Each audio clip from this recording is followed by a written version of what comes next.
खजुराचे लाडू किंवा मग असंही खजूर बर्फी तुम्ही खाल्ली असेल, पण तुम्ही कधी खजूर रोल ट्राय केलाय का? अतिशय बनवायला सोपा आणि अगदी हेल्दी बार जसा असतो किंवा हेल्दी प्रोटीन बार आपण खातो त्याच पद्धतीचा आणि तोंडात टाकताच विरघळणारा. महत्वाचं म्हणजे काय, लहान मुलं ते वयोवृद्ध सुद्धा खाऊ शकतात. इतका मऊ लुसलुशीत आणि दात नसतील तरी सुद्धा तुम्ही खाऊ शकता, इतका मऊ असतो. तर इथे सर्वात अगोदर 1 चमचा कढईमध्ये तूप घातलं.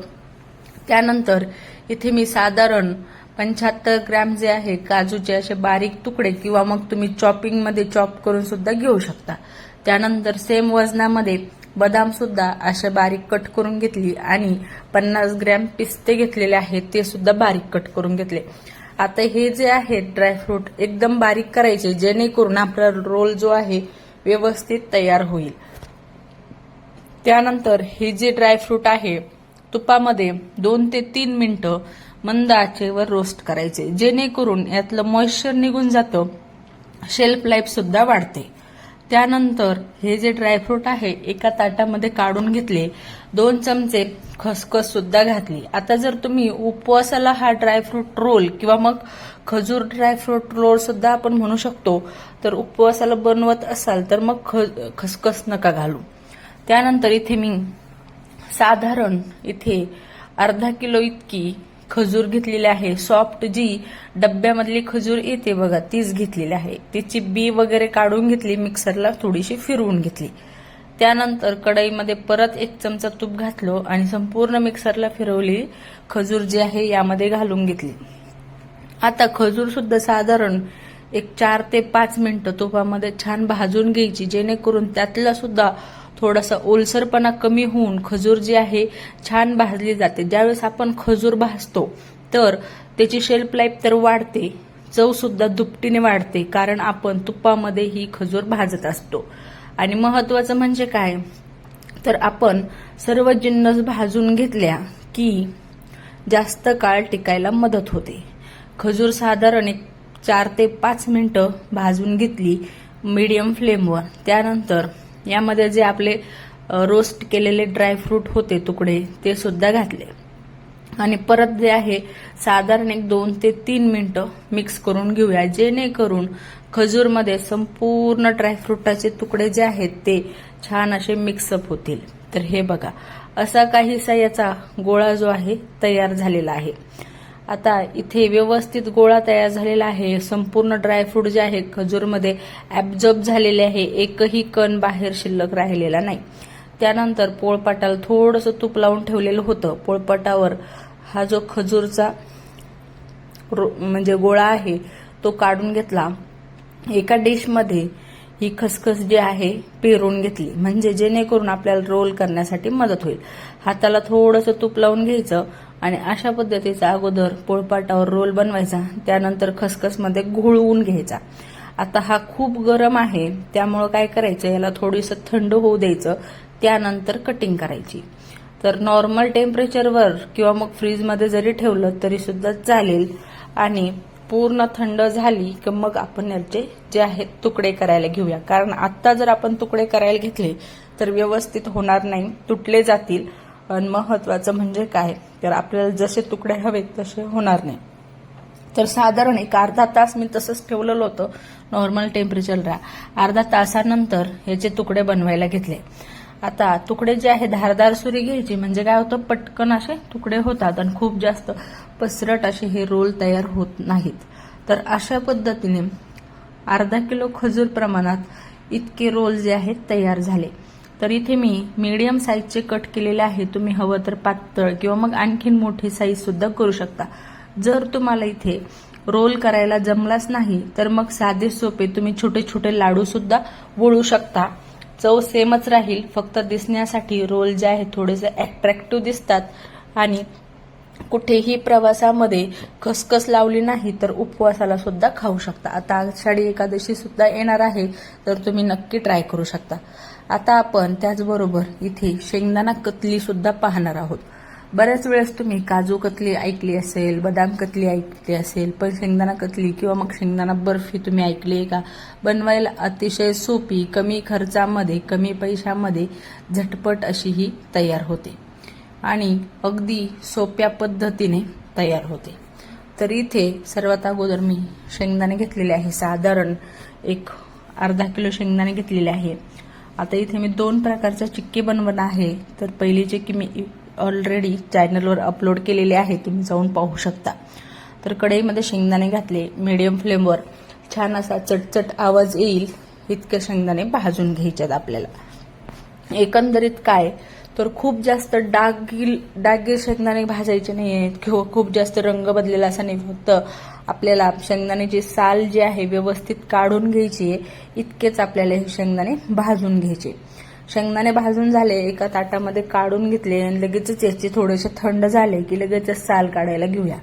तर शेंगदाण्याची साल अशा पद्धतीने काढून घेतली. काही शेंगदाण्याला तशीच राहिली, पण काही हरकत नाही, बऱ्याचशा शेंगदाण्याची आपण काढून घेतली. त्यानंतर इकडे मिक्सरचं जार घेतलं, त्यामध्ये अर्धा किलो प्रमाणात शेंगदाणे घेतले. वाट्याने म्हणाल तर 4 वाटी शेंगदाणे आहेत. आता तुम्ही वजनी प्रमाण घ्या किंवा मग वाटीचं प्रमाण घ्या, तुम्ही तुमच्या पद्धतीनुसार घेऊ शकता. तुम्हाला दोन्ही प्रमाणात मी सांगत आहे. शेंगदाण्याचं जे आहे बारीक कूट करून घेतलं. त्यानंतर इकडे कढई घेतली, कढई तापायला ठेवली. आता 4 वाटी शेंगदाण्यासाठी 1 वाटी साखर आणि पाव वाटी पाणी, हे जे मेजरमेंट आहे परफेक्ट आहे. आता वजनी म्हणाल तर 400 ग्रॅम शेंगदाण्यासाठी मी इथे 210 ग्रॅम साखर जी आहे वापरत आहे. यापेक्षा जास्त नको, नाही तर खूप गोड चिक्की झाली ना मग ती खावीशी सुद्धा वाटत नाही. आता याचा जो आहे छान असा एकतारी पाक जो आहे आपल्याला बनवून घ्यायचा आहे. कारण ज्यावेळेस एकतारी पाक होतो तर कुठलीही चिक्की म्हणा किंवा मग कुठलीही बर्फी म्हणा अतिशय सोपी आणि सहजतेने व्यवस्थित तयार होते. सर्वात महत्वाचं काय तर पाक. ज्यावेळेस आपला पाक चुकतो तर आपली चिक्की सुद्धा बरोबर होत नाही किंवा मग बर्फी कुठलीही कतली सुद्धा बरोबर होत नाही. त्यामुळं पाक जो आहे भरपूर पेशन्स ठेवून करायचा. गॅसची फ्लेम मिडियम ठेवायची. मिडियम फ्लेमवर छान अशी एक तार येईल इतका आपल्याला हा पाक जो आहे बनवून घ्यायचा. तर हे बघा इथे एक तार यायला लागलेली होती दोन्ही बोटाच्या मध्ये.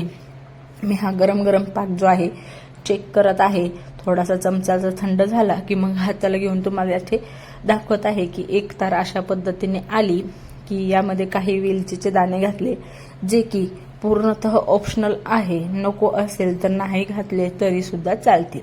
तर अशा पद्धतीने वेलचीचे दाणे घातले की लगेचच जो आपण मिक्सरमध्ये शेंगदाण्याचा कूट काढून ठेवलेला होता तो घालायचा आणि गॅसची फ्लेम लो करायची, म्हणजे मंद गॅस करायचा. आणि मंद गॅसवर हे संपूर्ण जिन्नस जे आहे पाकामध्ये मिक्स होत नाही, म्हणजे शेंगदाण्याचं कूट जे आहे पूर्णतः पाकामध्ये मिक्स होत नाही तोपर्यंत मिक्स करत राहायचं.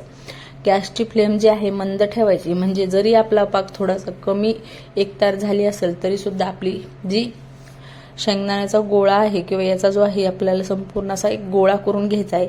जोपर्यंत छान असा घट्टसर गोळा होत नाही तोपर्यंत मिक्स करत राहायचं, पण गॅसची फ्लेम मंद ठेवायची, जेणेकरून आपल्या कतलीचा रंग बदलला नाही पाहिजे. कारण आपण ज्यावेळेस मीडियम फ्लेम किंवा मग हाय फ्लेम ठेवतो तर याचा बघा थोडासा जो आहे सोनेरी रंग येऊ लागतो. त्यामुळे तसं न होता इथे गॅसची फ्लेम मंद ठेवायची आणि मंद गॅसवर हा जो गोळा आहे तो तयार करून घ्यायचा. आणि इथे जे आहे सारखं चालवत राहायचं, अजिबात मध्ये सोडायचं नाही. नाही तर तळाला जर थोडी जरी करपली ना तर पूर्ण चिक्कीमध्ये तो करपल्याचा वास येतो. त्यामुळं इथे जे आहे काळजीपूर्वक मिक्स करायचं. आणि अशा पद्धतीने गोळा झाला की मी या डिशमध्ये काढून घेतले. अगोदरच या डिशला मी तुपाने ग्रीस करून ठेवलेलं होतं, जेणेकरून आपण ज्यावेळेस बर्फी थापतो ना तर ती बर्फी आपण ज्यावेळेस कट करतो तर चांगल्या पद्धतीने आणि सोप्या पद्धतीने ही बर्फी जी आहे निघून येते. त्यामुळं करताना इथे तूप जे आहे तुम्ही हवं तर ट्रेमध्ये कशाही मध्ये थापली, पण इथे जे आहे ना तूप थोडं लावून घ्या. त्यानंतर वाटीला सुद्धा तूप लावून घेतलं आणि वाटीच्या साह्याने असं थापत घेतलं, म्हणजे जेणेकरून वरची सुद्धा लाईन जी आहे व्यवस्थित तयार होईल. आणि ज्यावेळेस आपण वाटीला तूप लावलं ना तर वाटीला एकही कण बर्फीचा चिकटत नाही.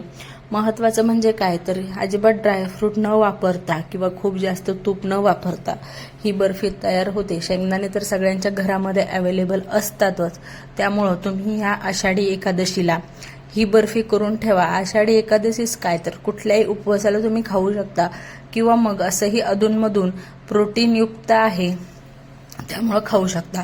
हवं तर तुम्ही ही गुळाची सुद्धा करू शकता. हवं तसंच प्रमाण घ्या, फक्त साखरेऐवजी गुळ घ्या. तर अशा पद्धतीने एक 10-15 मिनिटं थंड झाली की मग कट करून घ्यायचे. ते मी चौरस शेपमध्ये कट करत आहे. तुम्ही हवं तर कतली शेपमध्ये सुद्धा कट करू शकता. आणि अशा पद्धतीने ही आपली शेंगदाणा बर्फी किंवा मग शेंगदाणा कतली काहीही म्हणू शकतो, पण उपवासाला अतिशय जे आहे भरपेट अशी एक वडी जरी खाल्ली ना तरी सुद्धा छान असं एनर्जेटिक वाटतं, कारण शेंगदाणा हा मुळातच जड अन्न आहे. तर अशा पद्धतीने शेंगदाण्यामध्ये भरपूर प्रोटीन्स वगैरे सगळंच आहे. आणि महत्वाचं म्हणजे काय तर अशा पद्धतीने अतिशय सोप्या पद्धतीने कमी खर्चामध्ये ही शेंगदाणा बर्फी तयार झाली. आणि हे बघा किती सोप्या पद्धतीने एकसारख्या संपूर्ण वड्या ज्या आहेत आपल्या निघून आलेल्या आहे, जेणे आपण जेव्हा कुठल्याही ताटाला किंवा मग ट्रेला तूप लावतो आणि मग बर्फी थापतो ना तर आपल्या वड्या एकसारख्या निघून येतात. तर ही ट्रिक तुम्ही नक्की फॉलो करा. आणि ही बर्फीचं प्रमाण जे आहे अगदी अचूक आहे, त्यामुळे डोळे झाकून फॉलो करू शकता. आणि ही रेसिपी तुमच्या त्या सगळ्या मैत्रिणींना शेअर करा ज्यांना नेहमीच उपवास असतो आणि उपवासामध्ये थकवा येतो. तर त्यांना ही एक बर्फीची वडी खाल्ली ना तर भरपूर एनर्जेटिक वाटू शकतं. तर अशा पद्धतीने आपला खजूर रोल आणि शेंगदाणा कतली किंवा शेंगदाणा बर्फी तयार झाली अतिशय सोप्या पद्धतीने. चला मग चॅनलला सबस्क्राईब नक्की करा, रेसिपीला लाईक सुद्धा करा आणि शेअर पण करा.